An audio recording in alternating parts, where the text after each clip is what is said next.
Bom dia, meus irmãos e irmãs, em nome do Senhor Jesus, Senhor da glória. Meus irmãos, vamos orar ao Senhor nosso Deus e vamos pedir que Ele nos conceda um domingo na sua presença, um domingo em que nós o glorifiquemos. Oremos. Pai nosso que estás nos céus, Deus bendito eternamente, muito obrigado pela tua misericórdia que certamente se renovou nesse dia, nessa manhã, sobre nós. Muito obrigado por teu Filho, nosso Senhor Jesus Cristo. Graças te damos por teu Santo Espírito, por tua palavra e porque o Senhor nos trouxe até aqui, nesse lugar de culto, de adoração. Não somente nós que estamos aqui no templo, mas as demais crianças e pessoas que estão noutros departamentos da igreja. Abençoa o teu povo onde quer que se encontre. Nós oramos que o Senhor nos dê entendimento. Em nome de nosso Senhor e Salvador Jesus Cristo. Amém. Irmãos, vamos ler no Salmo 146, dando continuidade ao que temos. Salmo 146, eu vou ler a partir do versículo 5. Bem-aventurado aquele que tem o Deus de Jacó por seu auxílio, cuja esperança está no Senhor, seu Deus. Fez os céus e a terra, o mar e tudo que neles há, e mantém para sempre a sua fidelidade, que faz justiça aos oprimidos e dá pão aos que têm fome.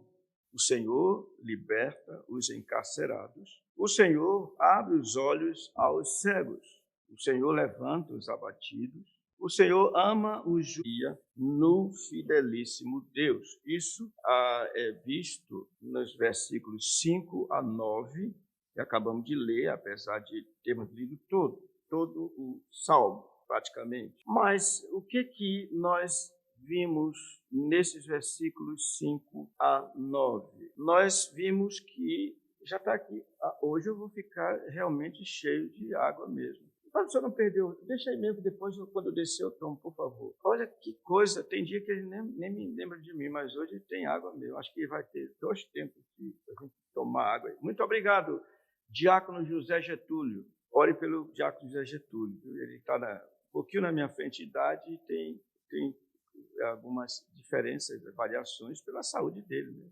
E ele ainda está se recuperando, mas continua servindo, como os irmãos veem aqui. Pois bem, então o que nós fizemos? Nós, no versículo 5, na primeira parte, nós falamos que é feliz esse homem por ter o Deus da aliança como seu socorro. E, de fato, isso é notório. Por quê? Porque ele é o Deus, tem a seu Deus como o Deus de Jacó. Então, lembra-se logo da aliança. Quando o Senhor faz aliança, ele não muda, especialmente se a aliança é em Cristo Jesus.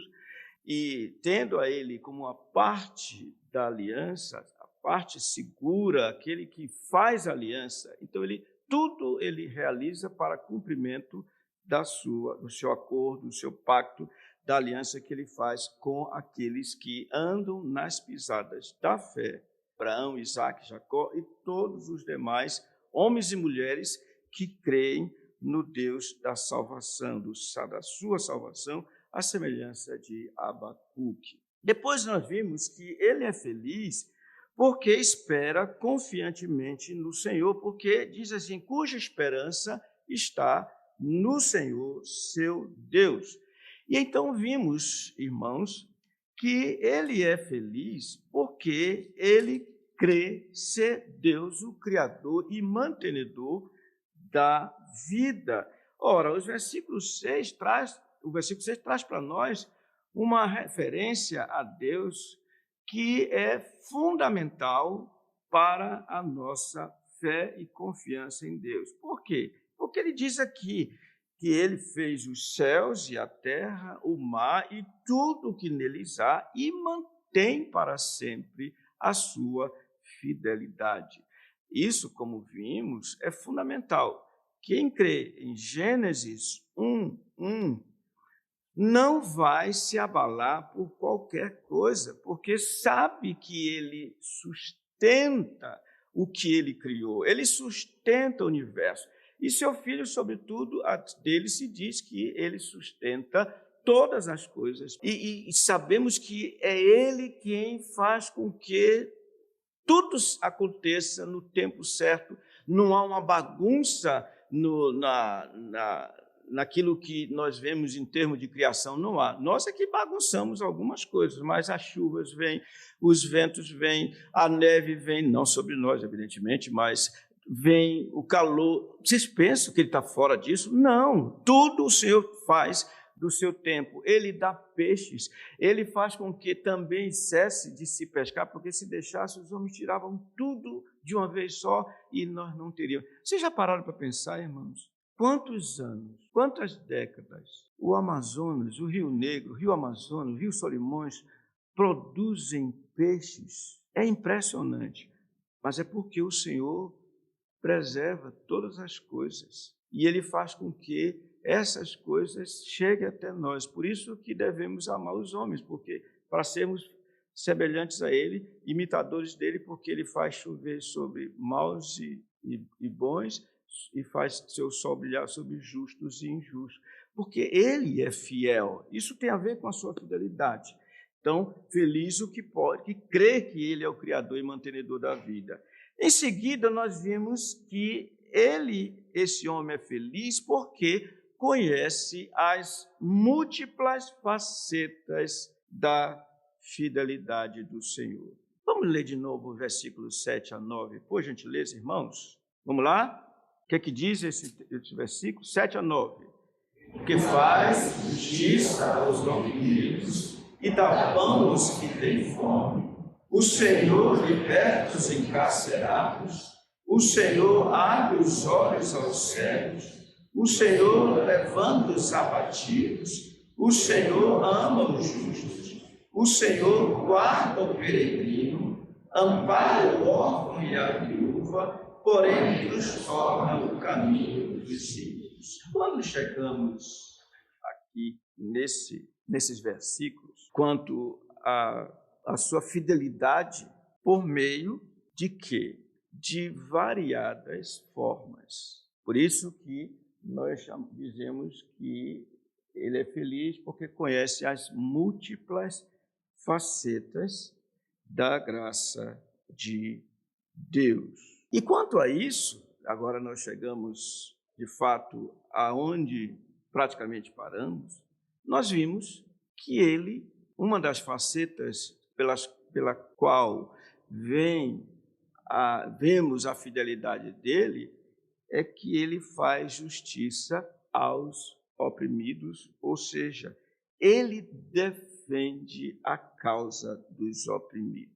Vocês lembram que nós falamos sobre isso e como é importante nós fazermos como Davi disse, não te indignes por causa dos malfeitores. E ele disse, olha, ele fará sobressair a tua justiça como ao meio-dia, o teu direito como o sol ao meio-dia.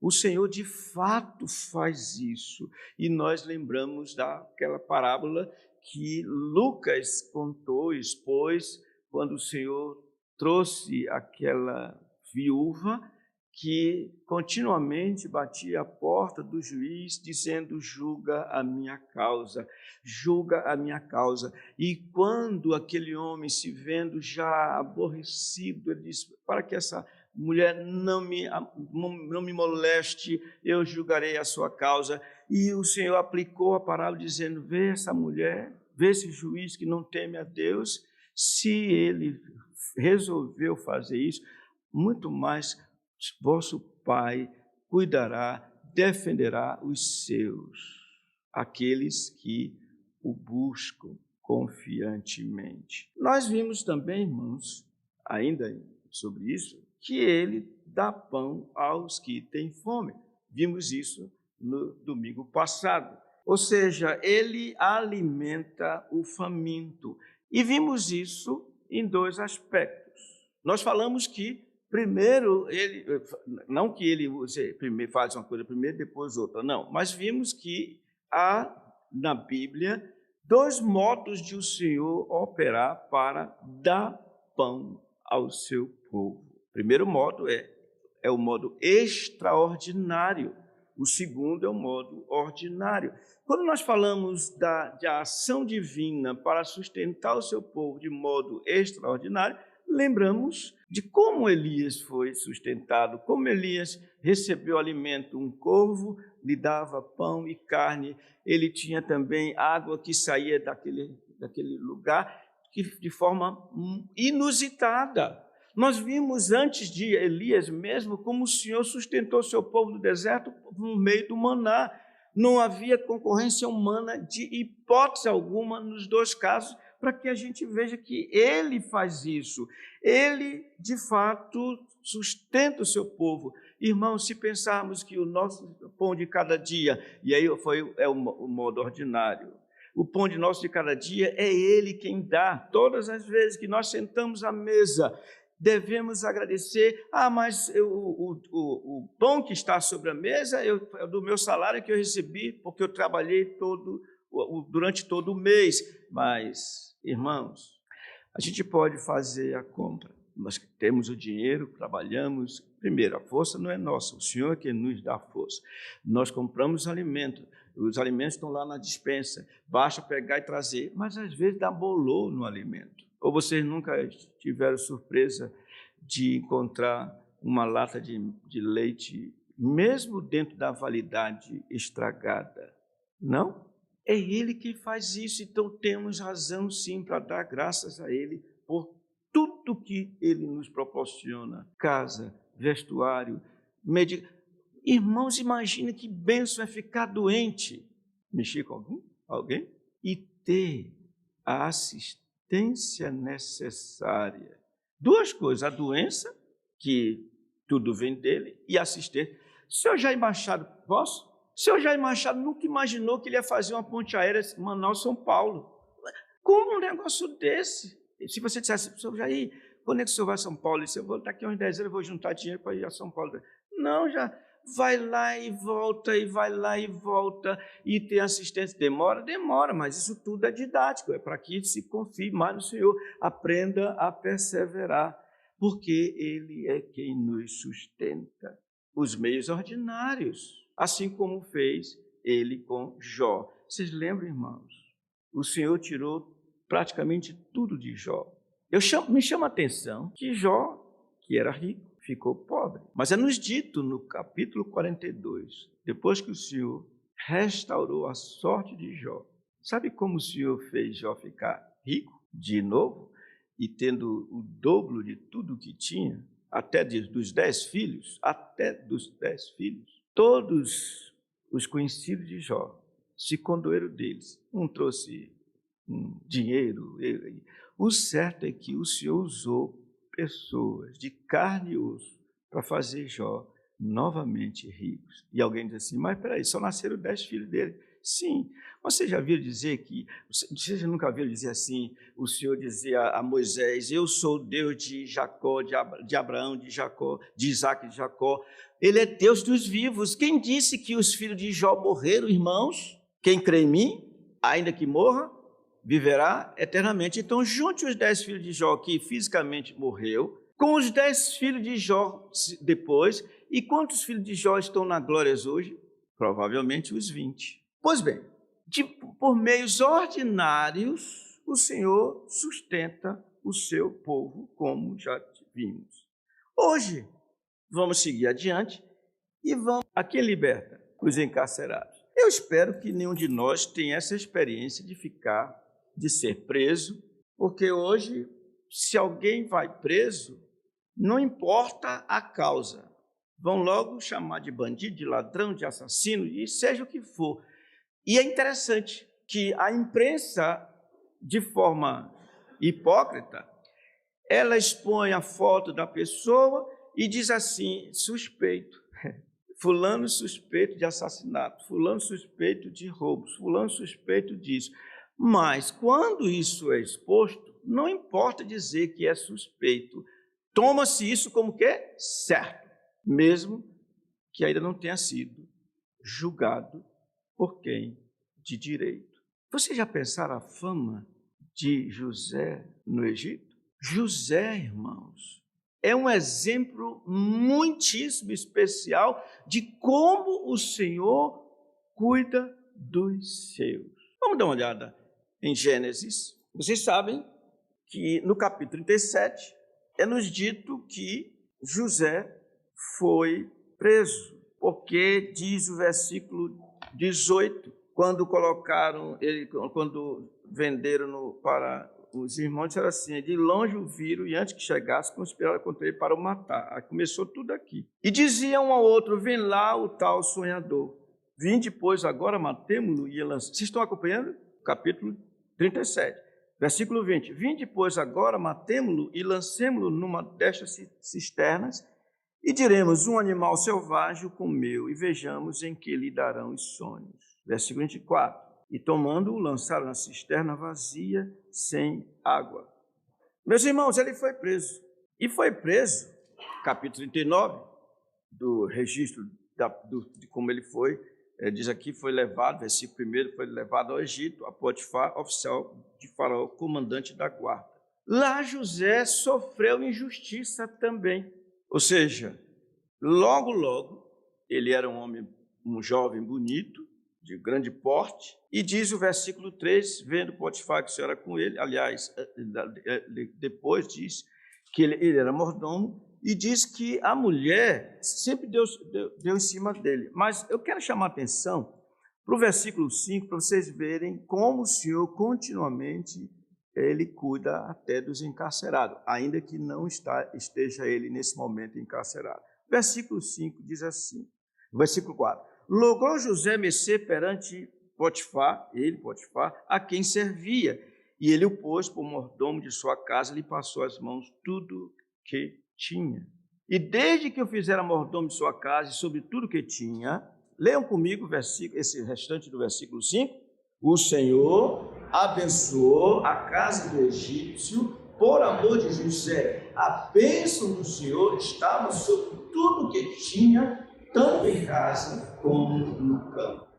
Ora, é nos dito que José era formoso de porte, de aparência, no final do versículo 6, e também nos dá o relato de como a mulher tratou José, e ele teve que, por causa da sua integridade, fugir dela, e nessa fuga deixou as partes da sua veste, no que diz respeito àquilo que ele viste, aquela veste por cima, tá? Irmãos, José foi preso, e aqui é o ponto: o Senhor liberta os encarcerados. No versículo 20, diz o resultado da injúria, da calúnia da mulher de Potifar. Diz o versículo 20, e eu estou lendo versículo, capítulo 39, tá? Versículo 20. E o Senhor de José o tomou e o lançou no cárcere, no lugar onde os presos do rei estavam encarcerados. Ali ficou ele aonde? Na prisão. Mas, irmãos, o versículo seguinte, o 21, nos deixa muito claro que o Senhor liberta os encarcerados. Leiam, por favor. O Senhor, porém, era com José, e ele foi benigno e lhe deu mercê perante o cárcere. Vocês não estão mexendo no som disso aqui, não, né? Direto. É isso mesmo? Por favor. Porque eu estou ouvindo lá e tenho uma ideia assim, quando põe para a igreja ser ouvida, aí eu tiro o som daqui. Não está mais fazendo isso não, né? Aí eu vi, vou até mostrar para vocês depois para a gente ver. Olha, ele matou a cobra e está mostrando, mostrou o pau e depois mostra a cobra morta, tá? Para não ter essa vocês já viram, estão sabendo o que eu estou falando? Vocês já viram isso? Pronto, não sou eu só, tá? Então, tá, ninguém sabe, vocês não sabem quem é, nem querem saber, deixa a vida dos outros. Eu estou falando, eles entendem o que eu estou falando e é assim mesmo, a gente vai aprendendo, é o jeito. Outro dia eu fiz, essa eu vou contar, permita, um parênteses aqui. Teve aqui, enquanto eu fui reformada, e eu cheguei em casa e queria ouvir um momento lá, que eu não me lembro agora, e estava eu e minha digníssima. Aí a igreja falou bonito, tá? Botou o som para a igreja, e aí eu fiquei esperando, voltou quem estava dirigindo, quem estava pregando, não me lembro, E aí voltou. Mas aí eu disse, puxa, não está ouvindo. Aí o volume. Nada, volume, para poder ouvir o... Quando voltou, uau, voltou com muita força. A minha esposa disse, baixa, para não acordar os netinhos, que eles estavam no outro quarto e podia... Bem, já não vai acontecer mais isso. Hoje eu vou olhar para ver como é que ficou. Tá? Nota 10 para vocês. Fechei parênteses, tá? Irmãos, o versículo 21 nos diz o quê? O Senhor, porém, era com José e lhe foi benigno e lhe deu mercê perante o carcereiro. Eu pergunto, tem a ver, o que nós acabamos de ler, tem a ver com o fato de que o Senhor liberta os encarcerados? Primeira coisa que a gente precisa ver é que, se ele liberta os encarcerados, ele está com os encarcerados. Paulo disse, Paulo, prisioneiro de Cristo Jesus. Ele estava com Paulo, ele não abandonou Paulo. E nós prosseguimos e vemos, irmãos, que de fato, ele de forma extraordinária libertou José. Por que extraordinária? Porque deu a ele a capacidade de decifrar, de revelar o sonho de Faraó relativo aos dois homens, o copeiro e o outro. Qual era? O outro era o quê? Padeiro. Quem foi que teve a melhor sorte naquela ocasião? O copeiro, que servia junto ao rei.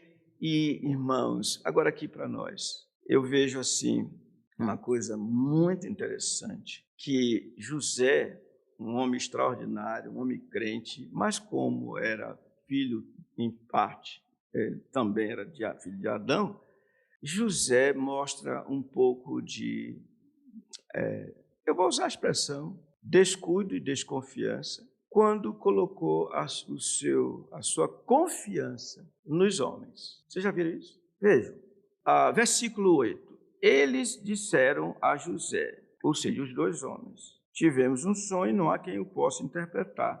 Disse José, porventura não pertence a Deus as interpretações? Contai-me o sonho. Ele sabia, o Senhor tinha dado a ele essa capacidade de revelar. Ele revelou o sonho. Vejam, irmãos, o que José diz. É bom nós lermos, para entendermos o que eu falei aqui há pouco, mal de José, em certo sentido. Versículo 9. Então o copeiro-chefe contou o seu sonho a José e lhe disse, em meu sonho havia uma videira perante mim, e na videira 3 ramos. Ao brotar a vide, havia flores e seus cachos produziam uvas maduras. O copo de Faraó estava na minha mão. Tomei as uvas e as espremi no copo de Faraó e o dei na própria mão de Faraó. Então lhe disse José, esta é a sua interpretação. Os 3 ramos são 3 dias. Dentro ainda de 3 dias, Faraó te reabilitará e te reintegrará no teu cargo. E tu lhe darás o copo na tua própria mão dele, segundo o costume antigo, quando lhes era copeiro. Aqui, irmãos, o que esse Salmo 146 nos proíbe, José fez de modo contrário. O que ele nos proíbe? Não confieis nos príncipes, nem nos filhos dos homens, porque eles são mortais. Versículo 14, José disse assim para o copeiro, porém, lembra-te de mim, quando tudo te correr bem. E olha só, e rogo-te que sejas bondoso para comigo, e faças menção de mim a Faraó, e me faças sair desta casa, porque de fato fui roubado da terra dos hebreus, e aqui nada fiz para que me pusessem nesta masmorra. A quem José queixou-se? Agora vejam a ironia divina. Versículo 20. No 3º dia, que era aniversário de nascimento de Faraó, deu este um banquete a todos os seus servos, e no meio destes reabilitou o copeiro-chefe e condenou o padeiro-chefe. Ao copeiro-chefe reintegrou no seu cargo, no qual dava o copo na mão de Faraó. Mas ao padeiro-chefe enforcou, como José havia interpretado. Agora, olha que linguagem interessante. Versículo 23. O copeiro-chefe, todavia, não se lembrou de José, Pronto, bastava isso, né? Mas a ênfase, porém, dele se esqueceu. Irmãos, prestem atenção. Começa o capítulo 41 dizendo da situação de José, o prisioneiro do Senhor. Passados quantos dias, hein? Não, você não fez a conta direito. Eu perguntei, passados quantos dias? Quantos dias tem cada ano? Vocês já estão falando, vocês não estão respondendo o que eu perguntei. Eu disse, passados quantos dias, irmãos? É até difícil fazer conta, né? 365 vezes 2, é isso? Mais ou menos isso, né?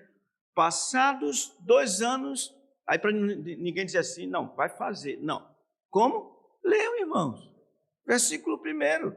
Passados 2 anos completos, Faraó teve um sonho. Aí sim que veio a ação extraordinária do Senhor. Porque ordinária seria se o copeiro-chefe dissesse, Faraó, assim, assim. Não, mas teve que acontecer essa outra intercorrência. O sonho de Faraó. O Senhor era com José. E que diga José, que o fale José, e nós vamos dizer quem foi que libertou José. No capítulo 50, meus irmãos. Versículo 19. José responde aos irmãos que estavam apreensivos, amedrontados, e ele lhe disse, no versículo 19, respondeu José, não temais, acaso estou eu em lugar de Deus? José conheceu muito mais a Deus. José sabia que em todas as etapas da sua vida, até aquele momento, o Senhor era com ele, o Senhor estava com ele. Vós, versículo 20, diz, na verdade intentaste o mal contra mim, porém Deus o tornou em bem para Deus fazer, como vedes agora, que se conserve muita gente em vida. O que é que nós estamos vendo? O Senhor, o quê? Liberta quem? Os encarcerados. Meus irmãos, há um outro episódio que também nos mostra isso. Ora, Davi foi liberto. É impressionante a libertação que ocorreu com Davi. Tem 2 coisas que eu diria, 2 exemplos de libertação. Um deles era de Saul. Quem preservou a vida de Davi contra a fúria de Saul? Nós temos que dizer, irmãos, foi o Senhor. E ele disse, eu te livrei da mão de Saul. Ele falou para Davi. Além disso, tem um outro caso que aconteceu quando eles fugindo de Saul, eu não me lembro o nome do povo, se era Amalequita, não, Amonita, eu não me lembro o nome do povo, mas diz que ele fez o seguinte, na presença do rei, disse, olha, porque quando ouviram o Davi, disseram, não é este Davi em que as mulheres cantavam dizendo, Saul fez seus milhares em termos de libertação, Davi, porém, os seus 10 milhares. Estava ali o homem mais forte de Israel, na frente do rei. Sabe o que Davi fez, irmãos? Se fez de amalucado. Vocês lembram desse episódio? Não gosto nem de falar que é nojento esse negócio, a baba caindo dele, alguma coisa assim. Vocês lembram disso? Quem foi? E ele, no Salmo, ele atribui a libertação dele ao Senhor. Onde nós vamos chegar com isso? Hebreus, capítulo 13. Mas antes mesmo de chegarmos em Hebreus, capítulo 13, eu pergunto, há alguma dúvida, alguma pergunta que os irmãos queiram fazer, porventura? Nenhuma? Ok. Sim, tem uma senhora ali fazendo a pergunta, a irmã. A irmã afirma que, diante do que o senhor tem falado, o pastor, ela percebe que a confiança dela no Senhor é muito pequena. Então, ela pergunta o que ela pode fazer, deve fazer para aumentar essa confiança no Senhor Deus. Ok. A senhora tem quantos anos de casado? 12. A senhora confia no seu marido? Olha, se for negativa, não responda, por favor. A senhora confia no seu marido hoje mais do que quando vocês se casaram? Se for negativa, não responda. Por favor, por favor. Diga que sim logo. O que é que ela disse? Que sim. Confiança entre pessoas é fruto de um relacionamento, de um conhecimento mútuo. Tem uma pessoa aqui que vai fazer 50 anos de casados, essa pessoa, Solano Portela e Dona Bete Portela. Pergunte a ele, eu não vou perguntar não, se ele confia mais nela hoje, quando já estão com 50 anos de casado praticamente, ou quando era no início. Ela chorou muito, esse homem não era fácil, quando eles se casaram. Mas eles foram se conhecendo. Não, ninguém me contou a história, não. Eu que estou dizendo, porque todo casamento é assim. O primeiro ano de casamento é lágrima demais, principalmente das mulheres. Mas a confiança, ela vem paulatinamente, à medida que se conhece. Então, a pessoa vai se conhecendo. Por exemplo, o João Batista. A gente se conhece hoje a mesma coisa como antes. Antigamente você escrevia para mim, oi, pastor, hoje diminuiu, acho que está diminuindo a confiança. Parece que é assim. Viu, dona Edna? Pergunte a ele por quê. Mas o que acontece? Quanto mais nós nos conhecemos, mais nos relacionamos, mais nós temos a nossa confiança aumentada. O que isso tem a ver com nós e o Senhor? O fato de estarmos aqui, porque ouvimos assim, como é que é aquele Salmo 122, 1? Alegrei-me quando me disseram, aonde? Vamos. Ora, quem vem à casa do Senhor tem tudo para aumentar a sua experiência no relacionamento com o Senhor. O que nós estamos vendo? Nós estamos vendo a palavra, nós estamos vendo a Escritura. O que a Escritura tem a ver com o conhecermos o Senhor? Vejam, irmãos, Romanos, abram suas Bíblias em Romanos, no capítulo 15, e olha o que diz aqui sobre a Escritura. Eu vou ler a partir do versículo 2. Portanto, cada um de nós agrade ao próximo no que é bom para edificação, porque também Cristo não se agradou a si mesmo, antes, como está escrito, as injúrias dos que te ultrajavam caíram sobre mim. Por que isso está escrito? Ele responde, pois tudo quanto outrora foi escrito, para o nosso ensino foi escrito, a fim, propósito, de que, pela paciência e pela o que, irmãos? Consolação das Escrituras, tenhamos esperança. Ora, o Deus da paciência e da consolação vos conceda o mesmo sentir de uns para com os outros, segundo Cristo. É interessante. Tudo quanto outrora foi escrito. À medida que nós ouvimos essas coisas, a palavra do Senhor, essa palavra vai nos fortalecer, ela vai nos santificar, ela vai nos encher de confiança. E quando a senhora foi falando assim, eu noto que a minha confiança é pequena. Eu dizia assim, a minha também, irmã. Mas quando nós lemos a Escritura, nós estamos estudando a Escritura, por isso é que precisamos ouvir o que Josué ouviu. Josué, que era uma espécie de general de exército, um que era o cabeça de Israel no sentido da administração do povo. Ele não era profeta, em certo sentido, ele não era pastor, em certo sentido, mas o Senhor disse assim, não cesses de falar deste livro da lei. Antes, medita nele dia e noite, para teres o cuidado de fazer segundo tudo quanto nele está escrito. Então farás prosperar o teu caminho. Preste atenção. Quanto mais nós meditarmos na palavra, entendermos a palavra, mais a nossa confiança será fortalecida. Há um episódio, o primeiro milagre registrado pelo apóstolo João, que foi a transformação da água em vinho. Talvez a gente leia aquele episódio e não atente para algo muito importante. Porque lá conta o que aconteceu, foi convidado, estava ele lá, sua mãe, Maria, chegou para ele e disse, olha, porque tinha acabado o vinho, eles não têm mais vinho. Ele disse, mulher, que tenho eu contigo? Então, ele, quando disse isso, ela disse, fazer tudo quanto ele vos disser ao servo. Ela veio com o servo já, provavelmente isso. E é nos dito que ele fez o que fez. um vinho de primeiríssima qualidade.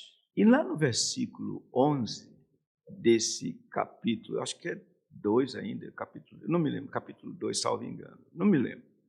É dito assim, e assim, esse primeiro fala que é o primeiro sinal dele, ele manifestou a sua glória e os seus discípulos creram nele. O que é isso? Eles não criam? Criam. Mas eles foram o quê? Fortalecidos na fé no Senhor Jesus Cristo. Além disso, quando nós olhamos o final do Evangelho de João, no capítulo 20, é nos dito assim: fez Jesus diante dos seus discípulos muitos outros sinais que não estão escritos neste livro. Estes, os 7, combinando com a ressurreição de Lázaro, estes, porém, foram registrados para que creais ser Cristo, o Filho de Deus, e para que, crendo, tenhas vida no seu nome. João estava escrevendo para crente, mas por que ele disse isso? Ele registrou o seu evangelho, ele mandou o seu evangelho para aqueles irmãos, para que eles fossem fortalecidos na fé no Senhor. Então, minha irmã, continue se congregando. Agora, eu não estou falando com a senhora mais não. Para todos nós, essa ideia de ficar em casa, irmãos, de achar que, não, eu vou de manhã, não vou à noite, ou então eu fui uma vez no mês, não vou mais outra vez. Isso não faz sentido, irmãos. A fé vem pelo ouvir a pregação, pela palavra do Senhor. É assim que nós somos fortalecidos. E eu termino contando uma história aqui do pastor Caio, evidentemente o pai. Ele já estava perto de falecer e estava no hospital, bastante enfermo. Ele sabe porque fez o que fez. Dizem que ele chamou a esposa e disse: Laci, leia para mim o Salmo 23 3 vezes. Vocês estão atentos, porque falou história, vocês ficam atentos. 3 vezes. O Senhor é o meu pastor, nada me faltará. 3 vezes, eu só vi um versículo. 3 vezes. O Senhor é o meu pastor, nada me faltará. Por que ele fez isso, irmãos? Sendo ele um homem crente, estando num momento de aflição, provavelmente de dores, ele queria continuar firme no Senhor, lembrando que ele não estava só. Ainda que eu ande pelo vale da sombra da morte, não temerei mal nenhum, porque tu estás comigo. A gente canta, irmãos, a gente diz assim: fala minha alma ao Cristo, fala com terno amor, segreda o meu ouvido, eu sou teu Salvador. Sabe qual é o melhor bem que a gente faz para as pessoas? Não é contar a história de fulano, de Beltrano, Cicrano, não. É contar a história bíblica, é dizer como Deus age desde o início para salvar o seu povo. Porque a consolação que é segura para nós é a consolação que vem das Escrituras. Respondi sua pergunta? E que pergunta, não foi? Ok, tudo bem, irmãos? Vamos tomar pé do que a gente estava falando? Nós estamos vendo como o Senhor liberta os encarcerados. Nós estamos vendo como o Senhor liberta de fato os prisioneiros. Primeira coisa que vemos é que Ele está com os seus, mesmo estando numa prisão. O Senhor, Ele diz: nunca jamais te abandonarei. Mas como Ele os liberta?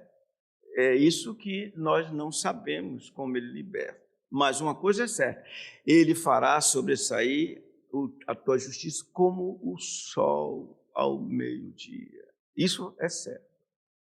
Eu pergunto: o Senhor Jesus Cristo morreu como, irmão? Sendo o quê? Ele morreu depois de ter sido solto? Não, morreu como prisioneiro. E é interessante, ele morreu como prisioneiro.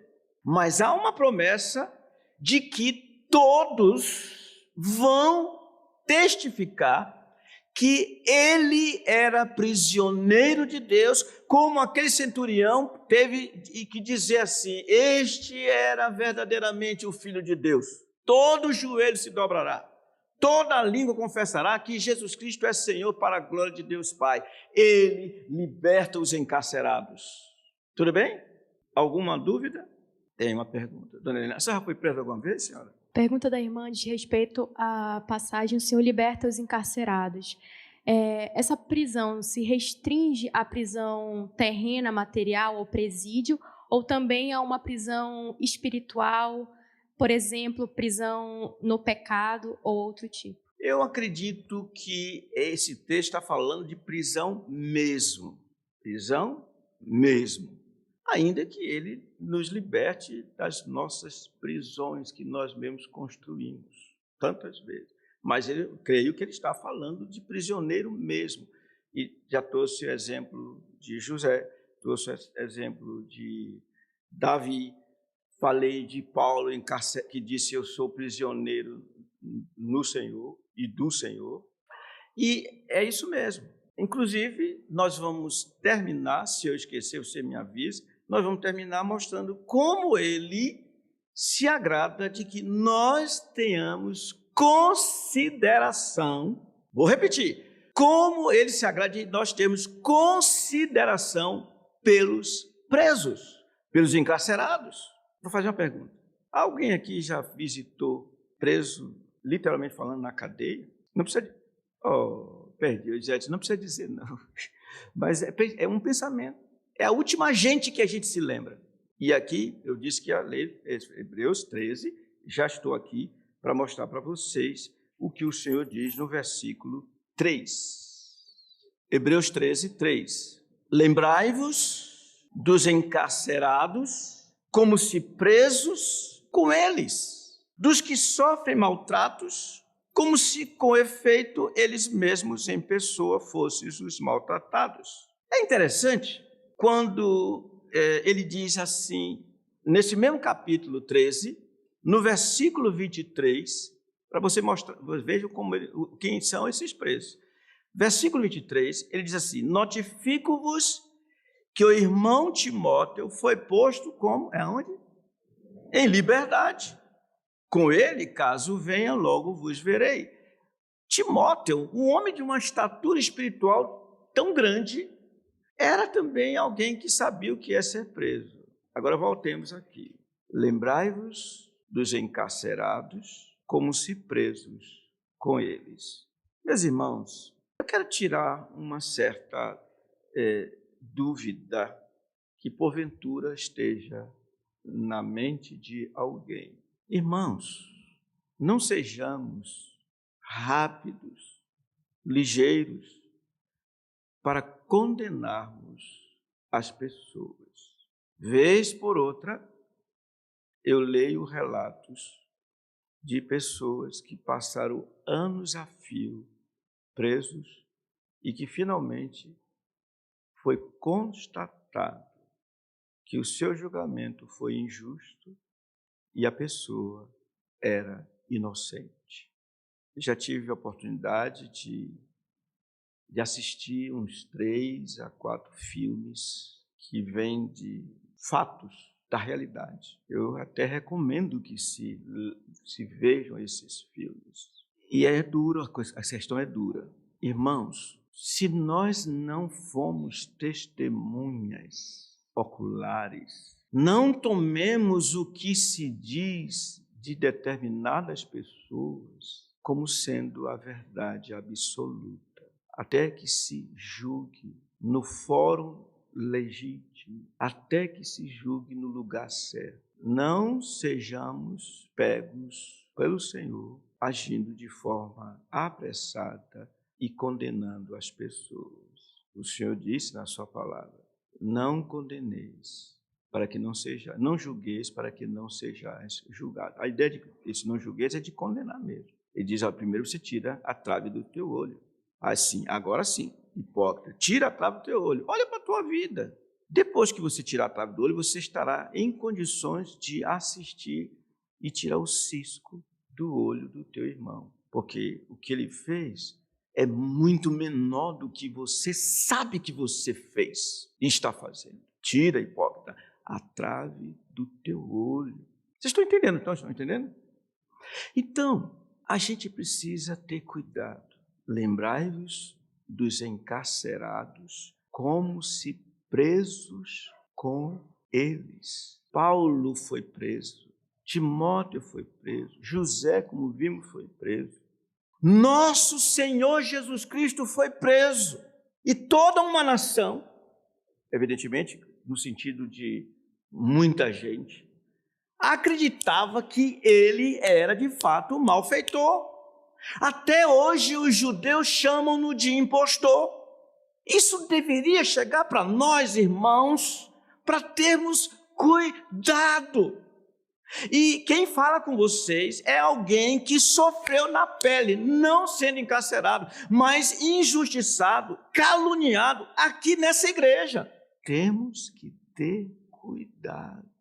Além disso, esse cuidado com quem sofre reveses dessa natureza deve ser um cuidado de solidariedade.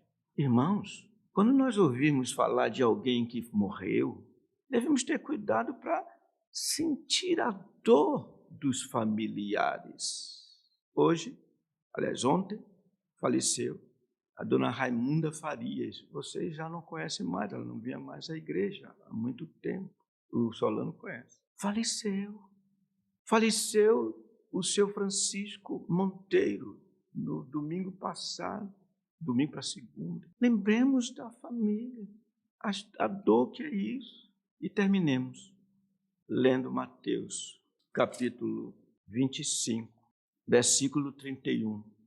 Quando vier o Filho do Homem, na sua majestade, e todos os anjos com ele, então se assentará no trono da sua glória, e todas as nações serão reunidas em sua presença, e ele separará uns dos outros, como o pastor separa dos cabritos as ovelhas. E porá as ovelhas à sua direita, mas os cabritos à esquerda.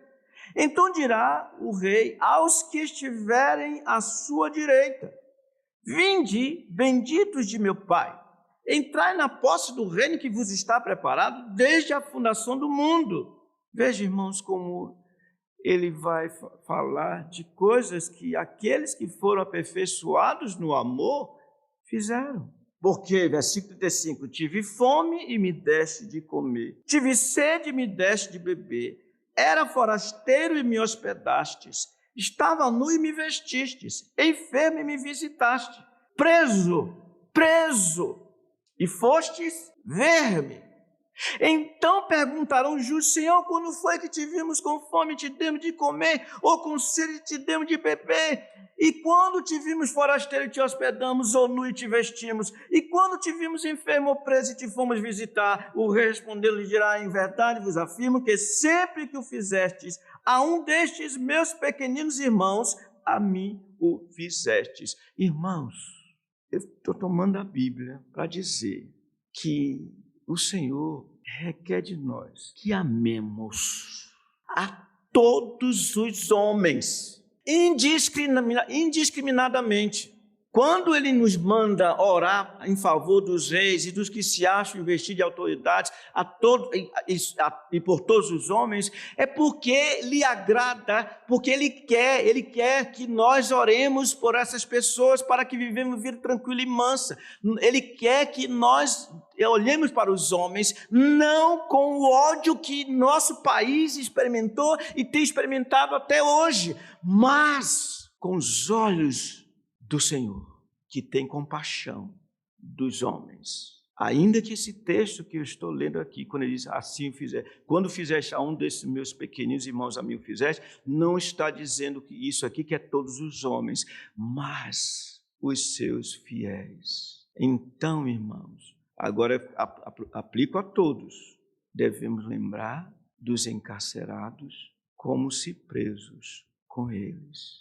Irmãos, eu não sei o que é isso, mas eu termino dizendo assim. Aqui em Manaus, foi Salvador. Eu fui visitar um primo meu que estava encarcerado. Entrei, muito constrangedor. A revista que fazem é necessário. E fui lá visitá-lo e depois saí. É um ambiente ultra hostil. Quando eu saí, o homem, porque assim é grade por todo quanto é lado. O homem que era responsável por abrir a grade para que as pessoas saíssem, não estava no lugar. Uma grade se abriu, aí o moço, assim, uma sala, e aí eu fiquei por 5 minutos encarcerado. Mais ou menos 5 minutos. Irmão, parecia uma eternidade. Agora, imagine, dia após dia, numa masmorra, não importa o que a pessoa fez. Ela está lá justamente, ela tem que pagar, é justo. A Bíblia nos fala da retribuição, mas nós não temos o direito de deixar de lembrar deles como se presos com eles. Lembremos de nosso Senhor Jesus Cristo. Pior vergonha, a vergonha da cruz. E por nossa causa, lembremos dos encarcerados, porque o Senhor liberta os encarcerados. Ele tem cuidado dos seus, Ele está com os seus, Ele sofre com os seus, porque ainda resta algo das aflições de Cristo. E essas aflições, elas se dão no seu povo. Que o Senhor nos ajude. Amém.